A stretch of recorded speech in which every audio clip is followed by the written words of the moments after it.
I would also like to take this opportunity to thank all of those who work in our NHS and social care system in Peterborough.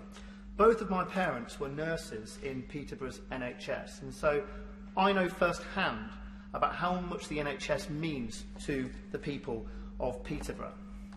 But yesterday, Madam Deputy Speaker, the Health and Social Care Select Committee took evidence from Jonathan Freeman. Sadly, his mother Gillian died in January after suffering for many years with dementia. His answers to my questions were powerful and worrying. The death of a parent is upsetting in any circumstances. Unfortunately, it was made far worse because of the difficulty in securing the right care for Gillian, or in fact any financial support. It took Mr Freeman 2 years to persuade her GP that there was a problem. When advanced dementia was properly diagnosed, he got his mother into a care home. That care home made mistakes and lacked the support for her dementia. He had to move her again. This new home was much better.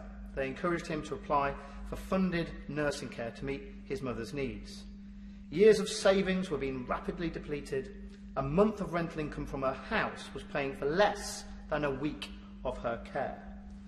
To get the assessment, Mr Freeman told me, "You wouldn't believe how much nagging was needed and the delays that we had."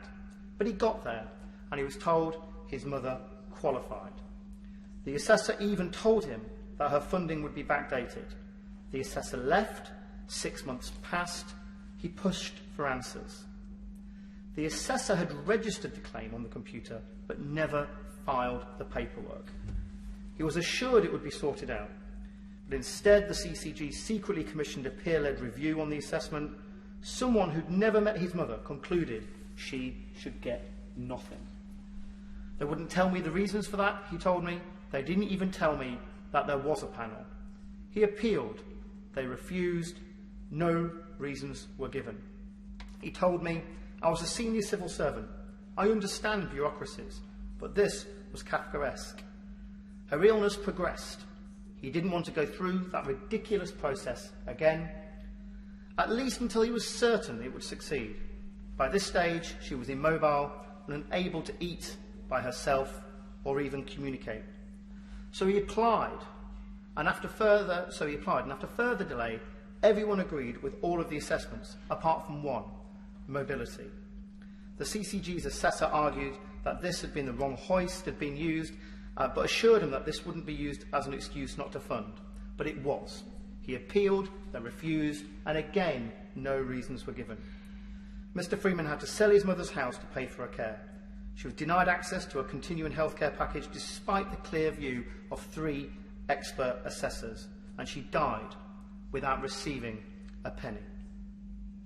It was very clear to him that the CCG, and I quote, seized any possible excuse not to provide Mum with the financial support that was her right. The CCG doesn't even monitor its performance for meeting the statutory criteria for appeals.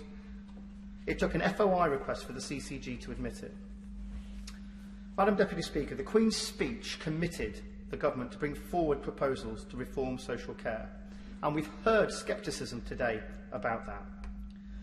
But this government deserves credit for making that promise, and there is no question at all, that reform is long overdue.